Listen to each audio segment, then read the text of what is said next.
It's Tuesday, and that means a Zoom visit with our former CBS 6 colleague and current national Scripps correspondent, Joe St. George. He's based in Washington.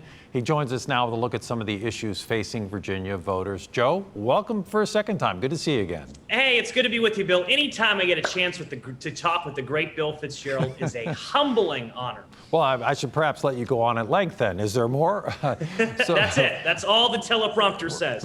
Exactly. Let's cut to it. Now, there's a lot at stake in November, Joe, not just the presidency, but both chambers, control of both chambers of Congress. Now, to get the House back, Republicans would need to win back two of the seats they lost last time around. That's in Virginia's 7th and 2nd districts, won by Democrats Abigail Spanberger and Elaine Luria. What are the prospects there?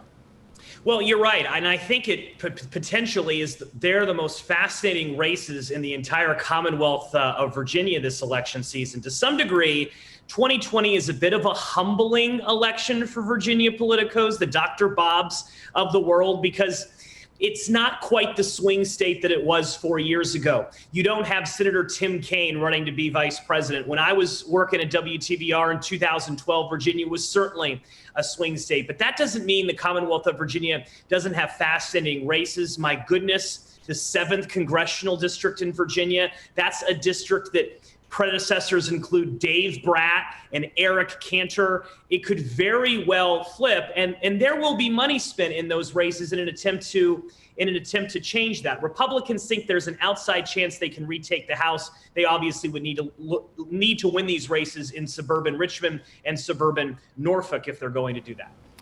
And the convention's now being over. We had 4 nights of 1 virtual hour for each party the last 2 weeks. Has the needle moved at all? You know, if you talk to some Republican operatives, they think that this race could be tightening. Now, the polls, Morning Consult came out with a bunch of swing state polls today. They still show Biden with significant leads in enough swing states that would give him the nomination. But I'll tell you this, Bill. I was in Lucerne County, Pennsylvania last week. I got a chance to speak with voters just outside of Scranton, Pennsylvania. I spent about 4 hours in a diner there. And granted, it was just one diner, but it was a county that voted for President Obama twice and then flipped to President Trump 4 years ago. And what I found interesting is that the issues that CNN, the cable news networks, make it sound like it is the most serious issue since the Civil War. When you bring those up to voters in these key parts in the United States, they don't seem to be as bothered with it as perhaps insiders, Capitol insiders are in Washington, D.C. and in the capital city of Richmond. So we shall see. But again, we expect this race to tighten as we head post-Labor Day. Well, we're calling you the Capitol Insider, so we don't mean that in a pejorative way, of course. But you mentioned Virginia being a battleground state, a purple state. But does Virginia come into play in the presidential race? Does it mean we might get a visit from President Trump or repeated ones, or would Joe Biden come here at all?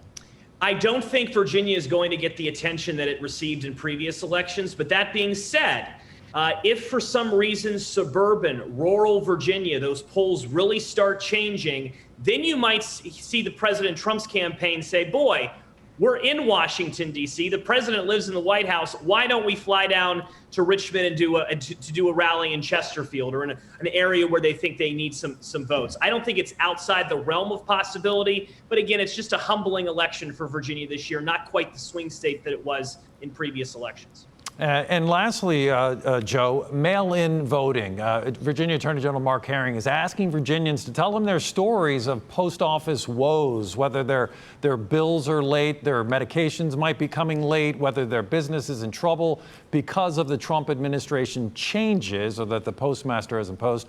What's the latest that you're hearing on how timely we can expect mail-in voting to be? Well, I think that is the question that will decide this election, Bill. I mean, think about how many Americans are going to be voting by mail this election that never voted by mail before.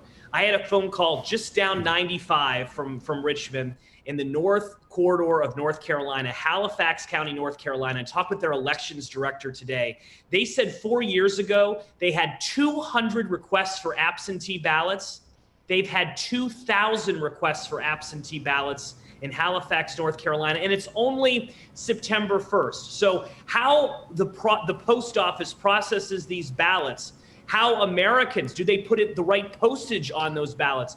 These are the questions that will decide this election. Democratic attorney generals from around the country, including Attorney General Herring, are obviously suing. They want legal answers ahead of election day. But we should say something clear to the viewers here on CBS 6. Again, if you expect to turn on WTVR on election night and get the results, I'm going to tell you right now, it is going to be very unlikely that the results of the presidential election are going to be able to come in like they were 4 years ago, like we're used to. There are so many uncertainties this election. It may be election week, Bill, right, not election night. It's going to be a long night indeed, at a minimum. Thank you, Joe, as always, for your insights.